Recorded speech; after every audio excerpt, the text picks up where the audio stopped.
Guten Tag, es ist Donnerstag. Hello, my fellow chatterers and book lovers, and anyone else who's popped in because you're curious or you're lost. I'm Chatty, and welcome to my channel, Chatty the Mad Chatter, where today I'm going to be chatting away madly about the two books that you chose for me to take on tour, which is on my holiday to Munich. I am enjoying some New York chai tea. Thank you very much, Carla and Christiana. It is delicious. And I just thought I'd update you with how I'm doing so far with the books. So, firstly, The Girl with the Louding Voice. I am just over half. Oh, there we go. I'm just over halfway. I am really enjoying it. Obviously, there are some parts which are hard to read. There is physical violence, but it's not explicit, it's not really graphic. You get an idea of the sufferings without it needing to give you a blow-by-blow account. But Adoni's character continues to shine. I really love her, and I'm interested in her journey. I want good things for her. She's been through a lot. She's met some fantastic people, some not so fantastic people, and it absolutely just makes you so grateful for things that we just take for granted, like an education, like the ability to decide what we want to do, what we want to explore, and have that kind of like be able to take charge of our own lives, and not be at the whim of family members or poverty, through the fact of getting a free education and kind of what that can mean for us. So I feel very certain that I'm going to finish this really soon. The reason I stopped at halfway is because I wanted to give you an update on where I was, and I thought it might blur things if I finished it. And I also wanted to make some progress with this one so I could update you about both of them at the same time. But it was quite hard to stop reading. So I do feel that I'm going to finish this one quite quickly. It's very easy to read. It just grips you, and you can just kind of fly through it quite easy. The chapters are quite short, so you can just sort of like pick it up very quickly, read a bit, but you just want to keep going. So yes, as well as Adoni being fantastic, I really enjoy the writing style. I said that before, and it continues to be so readable, but also I like the way that Adi DeRay uses language. So yes, I feel that I'm definitely going to finish this one. So very much looking forward to seeing where Adoni's journey ends. I really hope that she gets her education. I hope she gets there. What's been really nice is that she has been able to access some books. So she has started trying to continue with her education, and she is reading, I think it's the history of Nigeria. So once she picks that up, at the start of chapter headings is a little quote from that book with some facts about Nigeria, that she then kind of refers to and gives her thoughts on within that chapter, which I thought was a really nice touch. So I've really enjoyed that aspect of it as well. I'm just going to let you know about the bookmark I've chosen, because I always like to try, it gives me joy to kind of match my bookmark to the feelings of the book.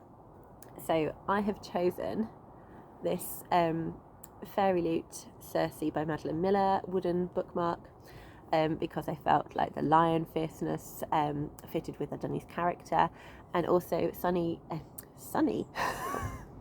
Circe was able to live her best cottagecore witch life and be able to kind of be who she was and shine to a certain extent within that book. So I hope that Adoni kind of gets there as well and is able to live the life that she wants to. So there we go. That is that one. And then we have The Long Way to a Small Angry Planet, and also really loving this one. Very different tone. This book feels a little bit like a slice of space life. I love the world building in this. It's so detailed and so deep in here. it is very much a book that has been set, so obviously it's science fiction, it's set interplanetary, intergalactic, but there's like a space history. So there's kind of like, should Earth become unsustainable, this is something that could have happened with increases in technology, this is what may have happened to humans, they may have split up and had different histories. So it's been really fascinating to kind of see those aspects in here, and it's just kind of like sprinkled throughout. You're just kind of getting bits here and there as they kind of like relate to the characters and relate to the story. There have been things like news feed, so it's giving you lots of different like bits of information in sort of like a news report style, which I enjoyed. There's a few kind of, we've also had a text conversation and a letter in here as well, which has been fun to read. So I'm not as far into this one. I'd say I'm sort of maybe a third into this one now. And it's very, like, I love the characters. The characters are so much fun. I think Sixus might be my favourite. But I also really enjoy the AI, Lovey. And there's lots of themes kind of being explored in here as well.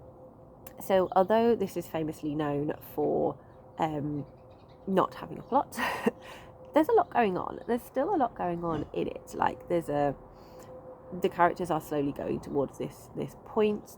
We're finding out more about them.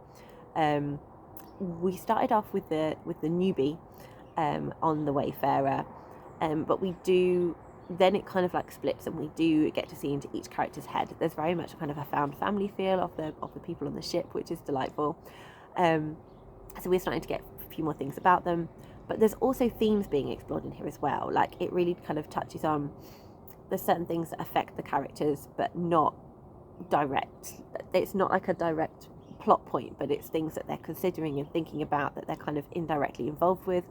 So there's things like thoughts on war, thoughts on sort of like ethics in terms of genetics and AI sentience and loneliness and human compassion.